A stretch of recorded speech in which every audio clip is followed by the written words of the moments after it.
trying to pull a government, trying to keep a government. In 98 we were there, then we were pulled down. 99 we were in power. Again 2004 Congress in power. 2009 Congress in power. Last 10 years not in power. So if you look at Congress as a party, they are more dangerous when they are not in power. I'll give you a couple of examples. Now, whenever Congress is not in power, the only thing they will try to do is, they will try to destabilize the party in power. Any party in power, they will try to pull it down. They will try to make sure the governance is not happening. They will try to make sure the party in power is not able to deliver. This Congress consistently does it.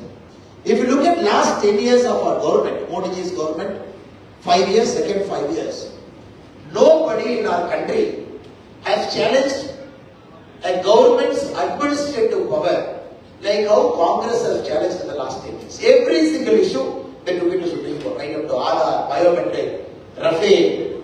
If you look at every single thing, Article 370 abolition, I think 17 times they have gone to Supreme Court. Congress as a party at different points of time over the last 10 years, challenging every single administrative action the central government has taken. In many cases, delaying even the procurement of a multi-generational fighter aircraft like Rafale. So Congress outside power is more dangerous. That is why with an ecosystem in operation, with the urban Naxal mindset in operation, this time Congress is very clear. They want to bring everything, come and throw the kitchen sink to say, okay, this is the last desperate attempt to come to power. If people of India reject us one more time, there is no way the Congress party is going to survive. Now, Congress, very fashionably, right from phase 1 of election, very fashionably, Congress talks about constitution and danger. Somewhere Congress have picked up this very terrible and wrong notion. Oh, Modi ji wants 400. This time Modi ji is asking for 400 MPs because Congress has twisted to say Modi ji wants to change the constitution. That is why Modi ji wants 400. Very terrible, very bad, and very nonsensical narrative Congress is trying to set for the first 4 days of elections. Now, I will give you a couple of dates. I will try and see how many of you are able to recall. So, the eminent guest in this audience, you must have heard about the 39th Amendment to the Indian Constitution. Can anybody explain what is the 39th Amendment? Or anybody know or anybody has read it, heard it? Okay, I will not test your brain at 10:30 in the night when it is almost on the shutdown mode because long time you must be working from morning. 39th Amendment is a very specific amendment to the Constitution of India brought by Indira Gandhi ji to say election to the office of President, election to the office of Vice President, election to the office of Prime Minister, election to the office of Speaker. This 4 cannot be questioned. Nobody, no courts can question Prime Minister, President, Vice President and Speaker's power. How they came to get elected. Now, why was 39th Amendment brought? Because in June 1975, you all know the Allahabad High Court has disqualified. In a way, they have said the election of Indira Gandhi ji from Allahabad is not a valid election because of electoral malpractice. So, after June 1975, she brings an amendment, August 7, 1975, to Lok Sabha called the 39th Amendment because she doesn't want any courts to question her legality because Allahabad High Court has put down her selection. August 7, 1975, you got to read, this date is important to you. August 7, 1975, 39th Amendment comes to Lok Sabha, which is a Thursday. August 8, 1975, 39th Amendment goes to Rajya Sabha, which is a Friday. August 9, 1975, 17 Congress state assemblies, they all convene, ask their MLAs to come mysteriously. Saturday, the MLAs ratify 39th Amendment, which is Saturday. Sunday. Now, imagine a country like India. Sunday, you all know how government offices function. August 10, 1975, Sunday morning, the President of our country signs 39th Amendment into action. Post lunch, the government office in Delhi opens. Sunday, again August 10, 1975. The printing press, government printing press of the Government of India is opened. It gets printed a gazette notification is issued. All because the Supreme Court is going to hear Indira Gandhi's election on August 11, 1975, which is a Monday. Now I am giving you one classic example of damage to the Indian Constitution what Congress has done. August 7, Thursday, Lok Sabha. August 8, Friday, Rajya Sabha. August 9, 1975, it goes to 17 legislative assemblies. August 10, 1975, Sunday morning, the President of India signs. Sunday afternoon, the government printing press opens on a Sunday, prints, publishes a gazette, because August 11, 1975, the Supreme Court is going to hear the petition. Next day morning, they go to the Supreme Court and they say, no, 39th Amendment is passed. President has signed, published in gazette, so you cannot question. This is the famous Raj Narayan versus Indira Gandhi, the case that was heard in Supreme Court. Later, the Supreme Court threw away 39th Amendment of the Indian Constitution. Now we have to understand, this is Congress' way of preserving the Indian Constitution. You bring an amendment to the Constitution just because you want to protect your election, you want to protect your power. Nobody can question. I am not at all getting into 42nd Amendment. I am not only getting into 42nd Amendment, the kind of damage Congress has done to Indian Constitution, we all know. Now the same Congress party is talking, is going to tout, is doing an election prachar, is doing a campaigning. Oh, this BJP people, you give 400, they will do a damage to the Indian Constitution. Now let us compare BJP at different points of time. What we have done to the Indian Constitution. Because being social media warriors, it is our duty to put facts in the open. It is our duty to compare. It is our duty to put the narrative in the open so that people of our country know what exactly Congress did with the Constitution, what we did with the Constitution. 1971, 1969, Indira Gandhi ji and the President of Sri Lanka, mysteriously they meet. Nobody knows what they discussed. And during that meeting, apparently that is the time they decided Kachativu, a small little island, which is 15 kilometers from Tamil Nadu's coast, near Ramanathapuram, they are going to give it to Sri Lanka. The two Sri Lanka is not going to give anything back to us. We are going to give one-sided bargain of Kachativu. 1971, in the Parliament, India-Sri Lanka Maritime Bill comes, where they decide we are going to give Kachativu, and it is given. Then, there only, there was something called Article 6, which says, which you have to understand very, very clearly, sir. They say, even if Kachativu was given, as per Article 6, our Tamil Nadu fishermen can still go to Kachativu. We can use Kachativu. We can put our fishing nets in the Kachativu. Article 6 gave us that right. So Tamil Nadu never objected in the sense, which will come to the later story, how they manage the whole thing. Atal Bihari Vajpayee, who was in the Parliament, he stands up, he says, what are you doing to the Indian Constitution, Vikraj? The people of Tamil Nadu will never forgive unilaterally a government violating the constitutional provisions, ceding a part of our country, ceding a part of our sovereign to a foreign nation without even taking the concurrence of Tamil Nadu people. Only two people objected to whatever has happened in the Parliament on that day. One was Atal Bihari Vajpayee ji, the other was the MP of Ramanathapuram, Sri Mukaya Devar. Both of them objected and Mukaya Devar ji walked out. Later, when we became a part of the government, when NDA was there, 1998, 1999 to 2004, we all know Constitution. We haven't touched a single provision of the Constitution like Congress has done piecemeal. Article 356 alone, Indira Gandhi ji used it 51 times. Congress as a party used it 91 times. When we were there for 5 years, we didn't touch any part of the Constitution except the provisions guaranteeing universal education for everybody and putting into action the directive principles of state policy. When Narendra Modi ji took over, 10 years, same Indian Constitution. When we could have built a Ram temple even in 2014, when we had a majority in Lok Sabha, all we had to do was bring a Ram temple bill, pilot it in Parliament, pass with majority, build a Ram temple, supersede all the Supreme Court, whatever case is there. We didn't do it. We respected the Constitution. Even 2019, when we came with a larger mandate, 303 seats. Still we respected the constitution. We allowed the cases, everything to go through the natural process, natural motion in the Supreme Court. We respected. Such an important thing like Ram Temple, which is very, very important to Bharatiya Janata Party, for which our junction, we lost our first president of the party, Shyam Prasad Mukherjee ji, but still we decided we are not going to touch the constitution by not doing anything.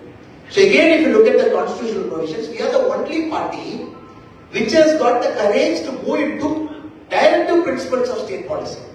When the constitutional debate was happening, everybody was very clear. Some issues which, unresolved issues, that point of time we didn't have the courage to touch those things. We have kept it to the directive principles of state policy, thinking someday, some government, some visionary leader will touch it. When 70 years, nobody had the courage to touch it, we are touching it one after the other. Be it a uniform civil code, which is part of the directive principles of state policy, we are touching it because Ambedkar ji wanted in the future one leader to come and do it. Again, if you look at everything BJP is trying to do, Article 370, which was a temporary provision, again we are doing. So this comparison, anybody who sees will know the constitution, the safest period is whenever BJP is in power. Whenever BJP is in power, that is the safest period for Indian constitution.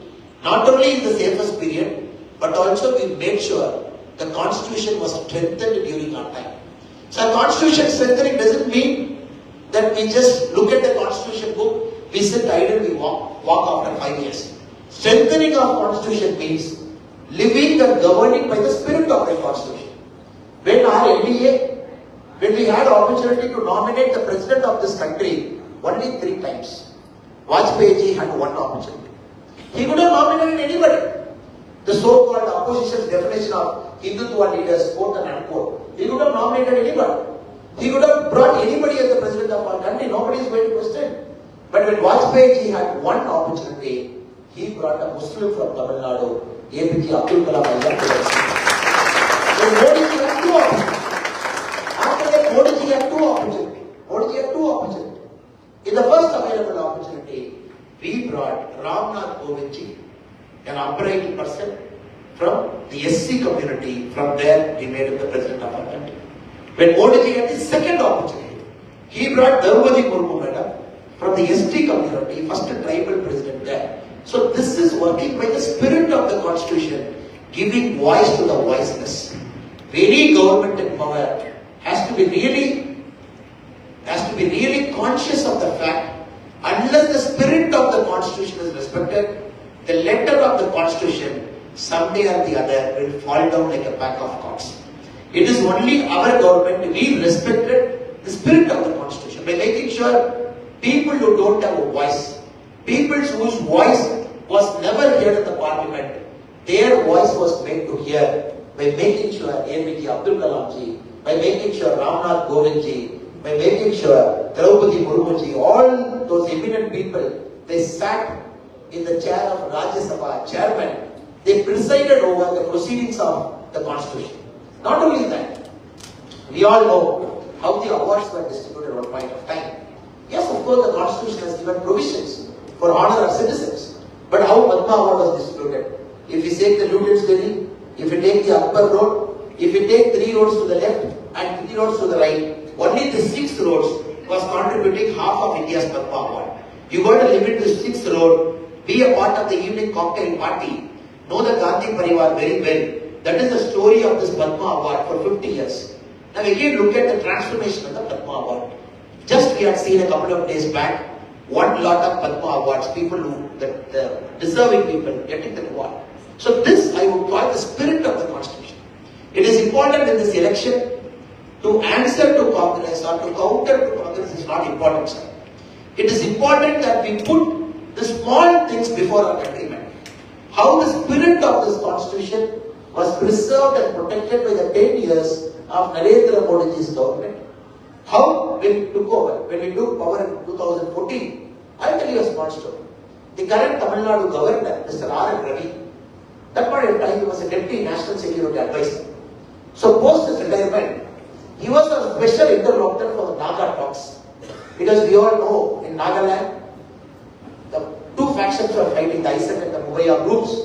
And there was an interlocutor. Even before we took over, the Naga peace talks were happening for a long time. How many of you know the Naga peace talks were never happening in Indian soil?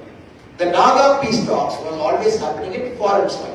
Before Modi took over, Tokyo, Philippines, Singapore, many cities of US, many cities of Europe, Dubai, Middle East, all those places, a group representing the MHA and the group representing the Nagas, they will meet for peace talks in all the cities across the world, because the Nagas' condition is, unless we recognize them, they are not going to recognize our country, and for that reason, they will not do a peace talk in Indian soil.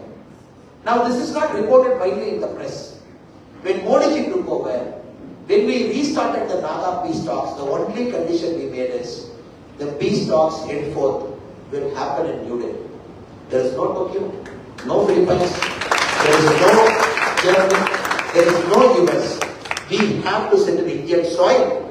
They have to respect the sovereignty of our country. Then a mutual peace talk happened. Of course they agreed. Of course the peace talk happened. Of course the signature happened. Of course they laid out their arms. You start with Ulfa, the same thing. You start with Naga, the same thing. You look at the whole of Middle East, for the Northeast, for the very first time we can say with absolute clarity, there is no armed insurgent rebel group which has got a base outside our country operating in the Northeast. Absolutely no. Again, if you look at Punjab, if you look at Kashmir, for the very first time we can say there is absolute peace that is prevailing. Last year, close to 1.9 crore Indians who are not Kashmiris, they visited Kashmir for the first time. 2022, we have seen the politics. When we took over 2014, the Naxal corridor was extending from Kathmandu. Please come. Don't wait. So many. Don't wait. You may have family. You are doing your work. We are doing our work. 2014, when we took over, we have seen the Naxal corridor extending all the way from Kathmandu to Tirupati. And Naxal used to call the Kathmandu-Tirupati corridor because any Naxal starting in Kathmandu, Nepal, can walk, can move undisturbed. No security force is going to disturb them. They can come till Tirupati. That free corridor passage was there. Now we have restricted the left-wing extremists to a small area near Abuja. In the paper you must be seen. 2 days back, 11 Naxals got killed. 10 days back, 14 got killed. The largest operation is on. Because till now the Indian security forces have never entered the tri-junction area of Abuja. Now only the last final square kilometers our government of India security forces are there. It's a matter of time before that cleanup will also happen. For the very first time now as Bharatiya we can safely say this country doesn't have any insurgent group or a terrorist group, including CIMI, including PFI, operating with assurance from a foreign power. So this much work has happened for internal security.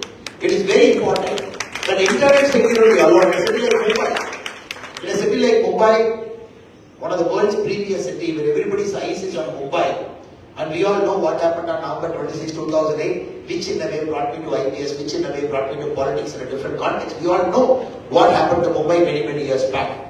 Now Mumbai, it is very unfortunate when I go around, I am not hearing this word called security. I am here in Mumbai from morning till evening. We have done pracharam in many parts of Mumbai in about 3 Lok Sabha constituencies. But somehow, our citizens take things for granted. What happened 10 years, nothing happened. We take it for granted. It is important that we remind the people of Mumbai every time the governance of Narendra Modi ji is a must to keep Mumbai safe. It's a must to keep Mumbai safe. Be it the NIAs, be it every single thing we are doing, be it the strengthening of our forces, be it the strengthening of all our frontier agencies, it is important that a city like Mumbai realize security should be above anything for people of Mumbai, because this is a city where a lot of bad people's eyes are always on Mumbai. Any small thing that happens in Mumbai is an international news, is a first page news. So I request all our social media friends who are here to talk very specifically on the security front. What we have achieved over the last 10 years, the efforts we have put, the efforts that has got manifested over the last 10 years. And that is one important thing I believe in the social media. You know, each of you are here, you can write a long thread, you can make a video, you can make a reel, you can compare the pre and post. We have seen what happened in Mumbai, terrible. And many of you might not know it. And again I am recalling it to you. There is this interesting case study. The IPS officers we have to study in NP Hyderabad. Very interesting case study. It is done by the RAND Corporation. RAND Corporation has done this case study on the Mumbai attack, November 26, 2008. And it is a must case study for all of us. IPS officers in training have to read it so that we don't make the mistakes that happened in 2008. And you all know, being a Mumbaiker, you all know how it happened, how it started. Shootout, in the TV it came, oh, two gangs are fighting and two gangs are shooting at each other, maybe some gang war. Probably we started realizing only after 10 hours or 12 hours, oh, this is some operation that is happening to terrorists. Then we all know the 5-star hotels, the railway stations, the government hospital, the bakery, we all know the random killings around. Now, in the RAND study, they analyzed how different countries reacted to it, how India was handled. When Mumbai attack was happening, you all know the NSG, the National Security Guard. At that point of time, we had only one NSG which is supposed to protect us. The base was in Gurgaon. And the moment it happened, the Crisis Management Group, CMG of the Government of India, in the middle of the night when they all assembled thinking, okay, something is happening, terrorist attack is happening, let us send NSG. But NSG did not have a plane to come from Gurgaon to Mumbai. Because the plane went for servicing in Amritsar. No plane. Then they found, somehow they came, no plane plan. You all know that story. Now when we were struggling to try to find out what we should do, same time a rabbi was killed. The grandchild Moshe was trying to get out. So Israeli citizen. Same time, you all should know what Israelis did. How many of you know when this was happening, with the first available information, the Israelis, a plane load of commandos, they left the level. They were en route to Mumbai. No Government of India permission taken. They didn't talk to Government of India to say, can we land our plane in Mumbai and can we do the operation? When the Government of India was struggling to understand what is happening in Mumbai in 2008, a plane load of Israel commandos were already in the air flying towards Mumbai. Then the Israelis were telling our government, please allow our airplane to land in Mumbai. We will take care of this operation. Look at the confidence of Israelis. New city, no idea. No floor plan, nothing. They don't even know where Taj is. They don't even know where Oberoi is. They might not even know what a railway station is. They might not even know the exit and entry. Because their citizens are at risk here. And their country felt it is their duty to save them. Even thousands of miles away in a foreign city to them like Mumbai. The plane also landed in Mumbai. But we didn't, for obvious reasons, we didn't give permission for Israelis to come outside the airplane to set foot in our soil. We said we will take care of it. Now, we all know before Modi ji came, only two countries operate like this. One is Israel, one is Americans. Only two fellows, they go across the border. They cross miles to save any citizen who is troubled. Now, have anybody of us thought, before Modi ji, none of us thought, there will be a government like this in our country also, which will go across the world, caring for our citizens. Now, after Modi ji came, let us see how the government of India has performed. Wherever our citizens are at risk, Yemen, we went. Afghanistan, one Christian pastor, 8 months we struggled, we brought him back. Every single citizen, we went. Be it rescue, Libya, we did. Operation Ganga, every Operation Kaveri, close to 20,000 of our children struck in Ukraine. We stopped the war for 12 hours, safe package, we brought everybody out. when Americans study. Just understand. Sudan, the latest operation in Sudan, when we know our Indians were struck, when we know the airport runway is potholed because of the bombing, our Indian Air Force in pitch dark, they landed with night vision goggles, they rescued everybody, they brought back. Not only that, we brought the Americans also with us because Americans couldn't rescue them in Sudan. Now this is the story. Now this is the story of the government.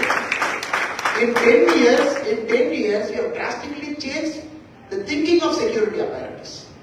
Not only are we keeping our country safe, but also we are telling our countrymen, wherever you are, we will come for you, we will get you back.